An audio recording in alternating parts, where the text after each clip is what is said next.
أعوذ بالله من الشيطان الرجيم. بسم الله الرحمن الرحيم.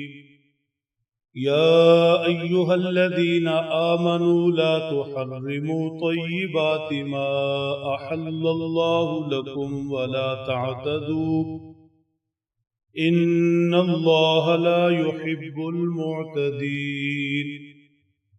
وَكُلُوا مِمَّا رَزَقَكُمُ اللَّهُ حَلَالًا طَيِّبًا وَاتَّقُوا اللَّهَ الَّذِي أَنْتُمْ بِهِ مُؤْمِنُونَ. صدق اللہ العظیم. سورہ مائدہ کے شروع میں ارشاد فرمایا گیا احلت لکم بہیمۃ الانعام، اللہ نے تمہارے لیے چوپائے حلال فرما دیے. دیگر مضامین کے بیان کے بعد اسی معاملہ کی بابت پھر سے بات شروع کی جا رہی ہے.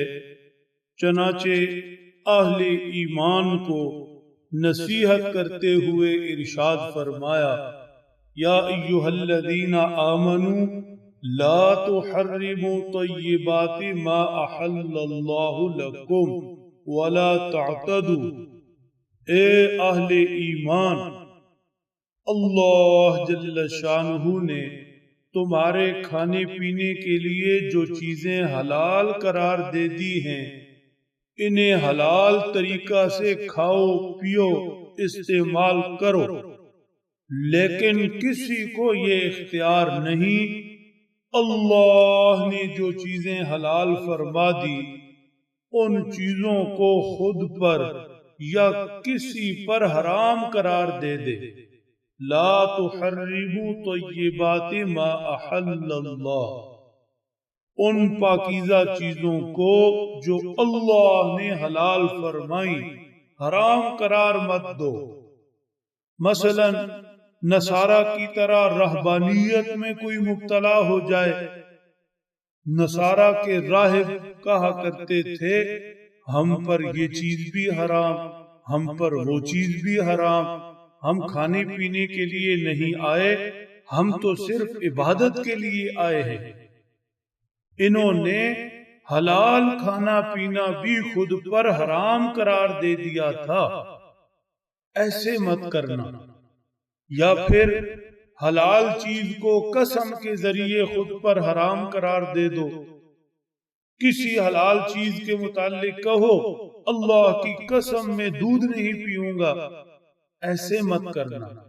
اگر ایسے کیا یعنی کسی نے حلال چیز کو قسم کے ذریعے خود پر حرام قرار دے دیا تو اس چیز کو استعمال کرے، کھائے پیے اور پھر قسم کا کفارہ دے، قسم توڑنے کا کفارہ.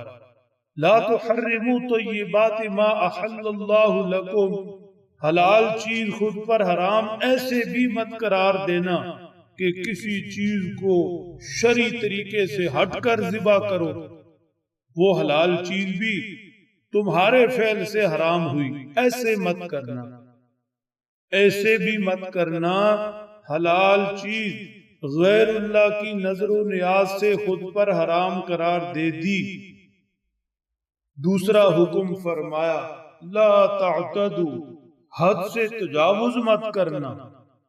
اللہ جل شانہ نے جو لائن کھینچ رکھی، جو حد بتا رکھی، یہ چیزیں حلال انہیں استعمال کرنا، یہ چیزیں حرام ان سے دور رہنا، اس حد بندی کی پابندی کرو. اللہ کی حلال چیزوں کو حلال، حرام کو حرام سمجھو. یہودیوں کی طرح بھی نہیں کہ لذتوں میں گم ہو کر حکم الہی کو رون ڈالو کہ جو جی میں آئے گا وہ کھائیں گے، جو جی میں آئے گا وہ پیئیں گے، ہمیں تو کھانے پینے کے مزے چاہیے. ایسے نہیں، اللہ کے پابند رہو. وَكُلُوا مِمَّا رَزَقَكُمُ اللَّهُ حَلَالًا طَيِّبًا، جیسے حکم فرمایا کہ اللہ نے جو چیزیں، جو رزق پاکیزہ تمہیں دیا اس میں سے کھاؤ. اس میں سے کھاؤ حلال اور پاک چیزیں. یہ حد بندی کر دی. حلال اور پاک چیزیں کھاؤ اور جن چیزوں سے روکا گیا رکو، حد میں رہو. اللہ حد میں رہنے والوں کو پسند کرتے، اور جو رب تعالیٰ کی کھینچی لائن سے تجاوز کرتے اللہ ایسے لوگوں کو پسند نہیں کرتے. ارشاد فرمایا وَاتَّقُوا اللَّهَ الَّذِي أَنْتُمْ بِهِ مُؤْمِنُونَ. حلال اور پاک چیزیں مطلب اپنی ذات میں بھی حلال ہوں، حلال طریقے سے ذبح ہوں، کھاؤ پیو. باقی اللہ سے ڈرو اگر اللہ پر ایمان ہے. کیا زبردست جملہ ہے. ایمان ایسے تھوڑی ہے زبانی جمع خرچ، میں ایمان لایا، میں ایمان لایا. ایمان تو ماننا ہے. ایمان تو رب کی ساری عظمتوں کو دل میں بٹھانا ہے. ایمان تو اللہ کی نافرمانی سے ڈرنا ہے، رب کی پکڑ سے ڈرنا ہے. بہرحال یہاں تقوی کا مطلب یہ ہے اللہ سے ڈرو اور اس کی منع کردہ چیزوں سے بچو. ایمان والوں کو چند نصیحتیں فرمائی گئی. قرآن پاک ہے ہی کتاب نصیحت. اللہ ہمیں نصیحت لینے والا بنا دے. اللہ سمجھ دیں، عمل کی توفیق بخشے.